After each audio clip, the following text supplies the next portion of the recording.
nada que possa parar aquele que foi escolhido para vencer. Então eu começo a mensagem desta maneira, profetizando sobre sua vida. Nada vai te parar. Não vai ser a enfermidade, não vai ser o desemprego, não vai ser o filho que saiu da igreja momentaneamente, porque o nome de Jesus vai voltar. Nada vai parar aquele que foi escolhido para vencer. Apóstolo Paulo, que foi responsável por 13 livros dos 27 do Novo Testamento, um homem que contribuiu muito para o crescimento do Evangelho. É verdade. Se nós temos materiais hoje para estudos, para pregações, muitos deles foram graças a nosso irmão Paulo. Ele escreveu 13 epístolas, conhecidas como as cartas paulinas. Então olha a importância deste homem. E mesmo assim, terminou da pior maneira possível. Acorrentado, só, doente, abandonado. Só que o mais interessante que é o versículo 7, ele nos afirma: completei a carreira e guardei a fé. Glória a Deus, Porque aleluia. nós devemos guardar a fé para poder completar a carreira presbítera. A caminhada com Jesus nunca eu posso vir aqui e dizer para vocês que será uma caminhada fácil. Não. Eu estaria mentindo. Nunca eu posso dizer que nós vamos viver só momentos de flores, só momentos bons. Mas uma coisa eu tenho certeza: todos os momentos Cristo estará conosco. O apóstolo Paulo estava sozinho, mas ele tinha o Espírito Santo que ali estava com ele. Talvez muitos até acusavam, zombavam daquele que tanto fez por Evangelho do Deus vivo. Mas ele tinha uma certeza: está chegando o meu fim, mas valeu a pena. O próprio apóstolo Paulo vai nos relatar que morrer em Cristo é lucro. Então, nesse 6º dia de campanha, representando o mês de junho, eu digo para a igreja: vai valer a pena. Aleluia. Eu tenho certeza que todas as lutas, todas as dores, todas as dificuldades, todas as lágrimas, vai valer a pena. Continua no foco, que vai valer a pena. Glória a Deus. Só que a vida do nosso irmão Paulo nem sempre foi assim. O apóstolo Paulo, que antes de encontrar com Jesus Cristo, ele era conhecido como Saulo. Saulo, que era um defensor da lei de Moisés. Desde cedo recebia instruções religiosas, estudava com zelo as tradições e as culturas religiosas. Saulo, que cresceu aos pés de Gamaliel, e ali aprendia diariamente a lei de Moisés.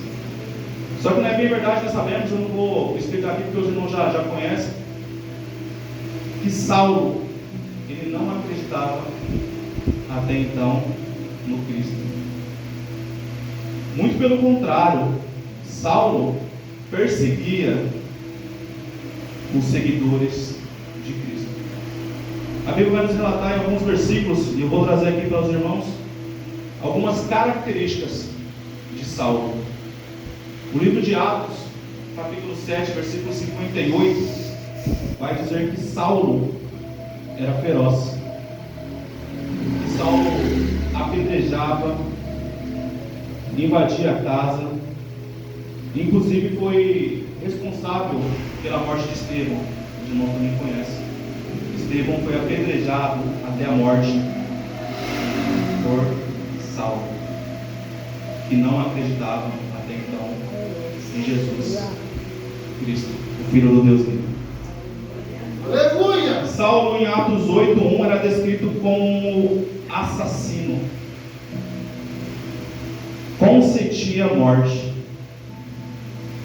Atos 8:3 vai dizer que ele era perseguidor e assolador da igreja. Atos 9, 1 e 2, o que mais me chama a atenção, que vai dizer que Saulo respirava ameaça e morte. Olha que tremendo era esse homem. Respirava ameaça e morte. Onde Saulo passava, o cheiro era de ameaça e morte. Onde Saulo passava, aqueles que acreditavam em Jesus Cristo se escondiam, porque tinha medo de Saulo. Onde Saulo passava, ele fazia grandes estragos. Atos 22, 4, vai dizer que Saulo perseguia o caminho de Cristo. E aqui entra uma parte muito delicada da pregação. Eu quero que os irmãos prestem muita atenção. Enquanto eu meditava nesse texto, outrora, eu tentava entender porque um homem que estudou tanto a palavra, que era tão conhecedor da Bíblia, chegou a esse ponto de perseguir, de matar, de torturar, de assolar, de cheirar a morte. E Deus falou ao meu coração, em simples palavras, exatamente assim: a religiosidade. Saulo, ele até conhecia a palavra, mais que todos nós, sem sombra de dúvidas. Mas a religiosidade afastou Saulo daquilo que era para ser feito. E ontem à noite, enquanto eu estava trabalhando, eu terminava de montar o esboço no computador. Eu trabalho como encarregado de segurança numa empresa em Alphaville, num condomínio residencial. Enquanto eu ali meditava, eu estudava um pouquinho mais, na madrugada normalmente é um pouco mais tranquilo. Tem um colaborador novo que chegou até mim. E o que o senhor está fazendo? Não, estou terminando um esboço aqui, que amanhã, pela graça, eu vou pregar. E até então eu não sabia. Ele começou a contar que ele era evangélico. A mãe dele era obreira da casa do Senhor. Só que infelizmente, ele contando, que a mãe dele cometeu uma falha, cometeu um erro. Todos nós cometemos erros, todos nós cometemos falhas. Infelizmente, desde Adão para cá, nós somos falhos. E ele contando que ele ia para a igreja com a mãe dele, até gostava, é um conhecedor da Bíblia, começamos a conversar referente à Bíblia. E chegou a determinado momento, Deus apertou meu coração para perguntar para ele: mas por que você parou de ir para a igreja? E a resposta que ele me deu encaixa exatamente no que Saulo agia: a religiosidade. A mãe dele errou, sim. Caiu, sim. Merecia ficar afastado do trabalho? Concordo. Mas o que fizeram com a mãe dele, ele contando cada detalhe, foi de encher meus olhos de lágrimas. Porque ela viu ali diversas acusações, não teve um abraço, não teve uma mão amiga. E isso afastou não somente ela, mas também os filhos do caminho do Senhor. Enquanto eu conversava ali, Deus começou a falar no meu coração novamente: a religiosidade mata. Eu não estou falando de hipergraça, não. O pecado ele tem que ser condenado e nós acreditamos nisso. Eu não vou mentir em cima da Bíblia. Mas nós não estamos aqui para julgar A ou B. Nós estamos aqui para levantar a mão para aquele que caiu. Eu não posso olhar para o meu irmão que está no bar e falar: não, ele não presta, ele não tem mais jeito. Não, quem sou eu? Se fosse assim a irmã Débora, eu e outros, eu acredito também que deve ter um testemunho da mesma forma, não estaria aqui nesta noite. Nós temos que pensar menos na religião e mais em Cristo. Nós temos que pensar menos em acusações e mais em estender as mãos. Nós temos que pensar mais no amor, porque Cristo nos amou. Já pensou nós se Jesus olhasse para cada um de nós e pensasse: esse daí não tem mais jeito. Esse daí já fez isso, fez aquilo e vai fazer aquilo ainda. Porque eu sou Deus, eu sei que amanhã. Imagine Deus, pastor Antônio, lá na cruz do Calvário, prestes a morrer por mim e por vocês. Ele para e pensa: mas o Douglas vai fazer tanta coisa e Será que vai valer a pena eu me entregar aqui na cruz da hora por ele? Meu Deus. Imagina ele sequer pensando nessa hipótese. Mas não. Ele se entregou por inteiro. Aleluia. Por um simples motivo. Santo Deus. Ele nos amou primeiro. É, Jesus, graças a Deus. Então a religiosidade mata. A religiosidade afasta. A religiosidade tira de perto tantos aqueles que até mesmo estão próximos a nós. Então nós temos que tomar cuidado com essa religiosidade. Só que toda essa maldade, toda essa religiosidade de Saulo está prestes a acabar. A Bíblia vai dizer que no capítulo 9, Jesus aparece para Saulo. E imediatamente, olha aí, Saulo fica totalmente cego e prostrado aos pés de Cristo. Santo Deus, poderoso. E aqui nós entendemos que não há maldade, não há quem exala a morte, não há nada que não se renda aos pés de Cristo. Saulo, por onde passava, exalava morte, medo e temor. Mas ao encontrar a Cristo, aquele que ele até outra hora perseguia, ele fica cego e se rende aos pés de Cristo. Trazendo para os dias de hoje, não tem problema, não tem dificuldade, não tem nada que você está passando, que quando Cristo chegar nesse problema, não irá se render aos pés de Cristo. Caminhe com os seus problemas, com as suas dificuldades, com as suas petições para os pés de Cristo. Que eu tenho certeza que quando chegar, Cristo muda o cenário. Aleluia, Santo Deus. Aquele homem, acredito eu, que ele se sentia acima da lei, acima de todos. Volto a dizer, talvez não por maldade, mas porque ele aprendeu daquela forma. Mas ao encontrar a Cristo, ele entendeu o verdadeiro amor. Ele vivenciou a verdadeira graça.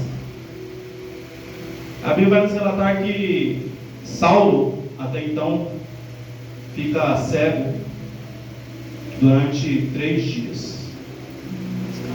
E Jesus, em visão, aparece para Ananias e ordena: vá até Saulo, ore e coloque a mão sobre a cabeça dele. A Bíblia vai relatar que Ananias tem medo, insegurança e dúvidas. Eu também teria.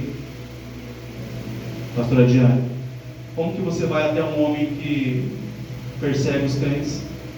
Como que você vai ter um homem que apedrejava os crentes? Como que você vai ter um homem que invadia a casa dos crentes? Como que você vai ter um homem que matava os crentes? É loucura. E Ananias, acredito eu, que dá uma titubeada, mas mesmo assim vai. Outra lição que nós aprendemos: quando Jesus ordena, apenas vá.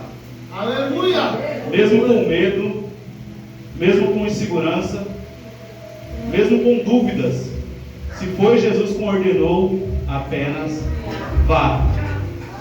Quanto de nós deixamos de falar algo de Cristo que Deus tem colocado na nossa boca porque nós pensamos: mas eu não sei falar, mas eu não sei pregar igual o pastor Antônio, mas eu não sei falar igual o presbítero. Jesus ordenou: apenas vá, porque Ele é quem garante. Aleluia, Santo Deus. E ali nós vamos ver que Ananias vai. Chegando naquele homem, Ananias impõe as mãos sobre Saulo. E o que me chama mais a atenção aqui é que Saulo recupera a visão e é cheio do Espírito Santo. Aleluia. Deus é tremendo. Jesus é poderoso. Não tem como ter visão se não formos cheios do Espírito Santo. Eu posso até conhecer a palavra, Eu posso até viver segundo as leis de Moisés, mas se eu não for cheio do Espírito Santo, eu não tenho visão. E a palavra de Deus é: tenha visão, seja cheio. Nós vemos a importância no começo da pregação que o apóstolo Paulo teve no nosso ministério até hoje, mas ele só teve essa importância após Ananias colocar a mão sobre sua cabeça, e ali ele recuperou a visão e foi cheio do Espírito Santo. Não há ministério se não for cheio, não há trabalho na igreja se não for cheio, não há conversão na família se não for cheio. Então Jesus chama: volte à visão, seja cheio, seja cheio, seja cheio, seja cheio. Aleluia, Oh, Santo. aleluia. Após ser cheio do Espírito Santo, o apóstolo Paulo, que até então era perseguidor, o apóstolo Paulo, que até então era assassino, o apóstolo Paulo, que até então exalava medo, agora passa a ser perseguido. Os livros vão nos relatar que o apóstolo Paulo sofreu diversos açoites, naufrágios, apedrejamentos e a morte, como relatamos aqui em 2 Timóteo. Tudo aquilo que ele fazia, ele sofreu muito mais, mas agora com propósito, Eita Deus. mas agora com algo que valia a pena. Aleluia. Sofrer com Cristo vale a pena. Talvez você esteja aqui nesse sexto dia de campanha pensando: Senhor, mas vale a pena? Eu confesso para os irmãos, eu já pensei. Mas todo dia eu vou de novo da igreja. Será que vale a pena? Mas Senhor, quando eu era do mundo eu fazia tantas coisas, mas vai valer a pena? E Jesus está dizendo: vai valer a pena. Aleluia, Santo Deus. Estar com Cristo, irmãos, vale a pena. Porque nós vemos um relato de um homem no início da pregação, que estava prestes à sua morte. Eu vou repetir para os irmãos poderem entender novamente. Abandonado, sozinho, enfermo, acorrentado. E ele sabia: vai valer a pena. Aleluia. Glória a Deus. O que nós aprendemos com o apóstolo Paulo? Que ele sabia que ele não era daqui. Ele estava aqui apenas de passagem. Nós não somos daqui. Não. Nós estamos aqui apenas de passagem. Eita, papai, é verdade. Para quando nós completarmos nossa carreira, guardar nossa fé até o final, nós chegarmos e olharmos para a cara do mestre, para a face do mestre, melhor dizendo, e falar: obrigado, Senhor. Aleluia. Valeu a pena. Obrigado, Senhor. Valeu a pena. Obrigado, Senhor. Valeu a pena. Cada lágrima, cada noite mal dormida, cada preocupação. Porque eu sei que quanto mais você faz a obra do Senhor Jesus Cristo, você é mais atacado. Eu sei. Aqueles que cada vez mais buscam, mais provas passam. Eu sei. Mas eu tenho uma certeza para você: vai valer a pena. Deus grande, E poderoso. caminhando aqui já para o fim, eu trago algumas lições aqui e termino. A primeira lição é que o Espírito Santo capacita para a missão. Todos nós temos uma missão no ministério. Pastor Antônio tem a missão de pastorear, tem as irmãs que cuidam das crianças, as outras irmãs que cuidam do círculo de oração. Mas sem o Espírito Santo não há capacitação. E que fique bem claro, quando eu falo Espírito Santo, não é pular, não é rodar, eu também gosto, sou pentecostal. Mas nós falamos dos frutos. E o fruto principal é o amor. O fruto principal do Espírito Santo é o perdão. O fruto principal do Espírito Santo é a calma. Me falta um pouco, confesso. Estou buscando. Mas para irmos para a missão é necessário sermos cheios do Espírito Santo. Aleluia, glória a Deus Deus. Todo-Poderoso. A lição número 2 vai dizer que o chamado do Espírito inclui sofrimento.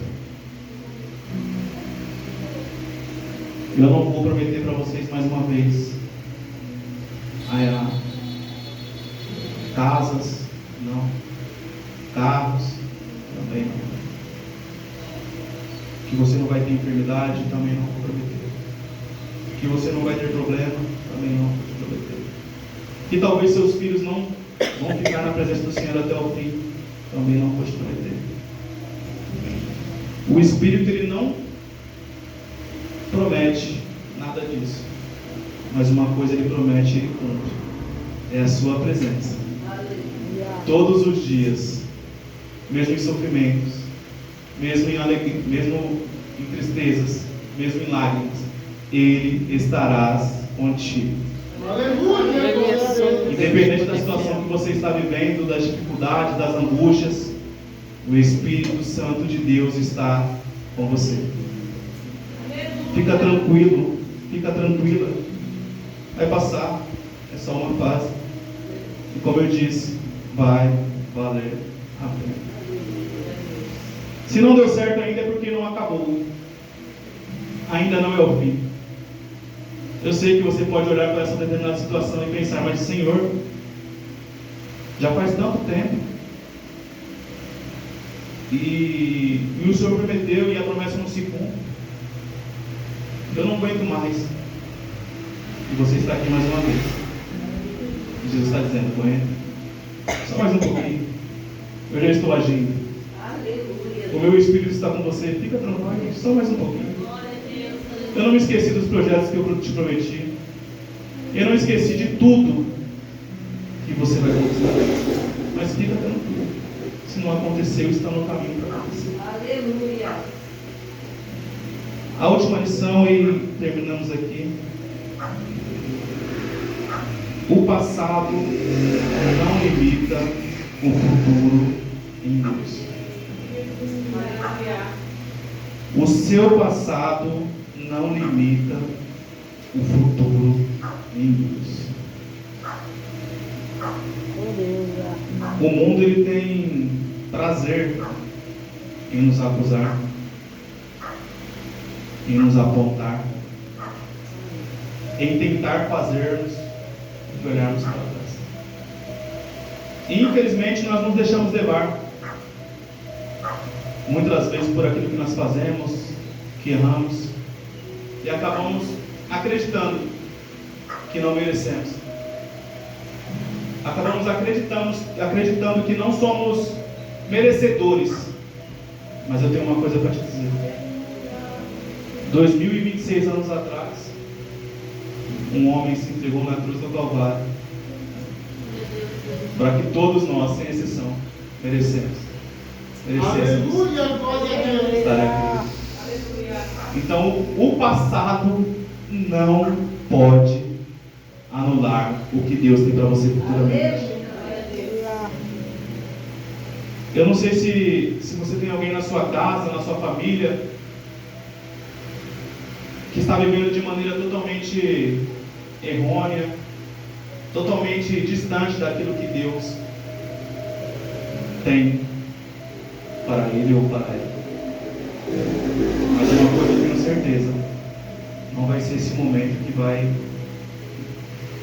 fazer com que essa pessoa não chegue a ser um pregador ou uma pregadora futuramente.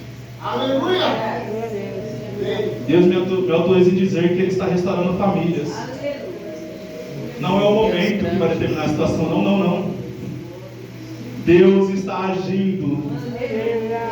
Pare de pensar que o momento é este. Não, é só uma passagem. É o sofrimento, e infelizmente nós vamos ter. Eu também não quero sofrer, eu também não gosto de sofrer. Mas é o momento.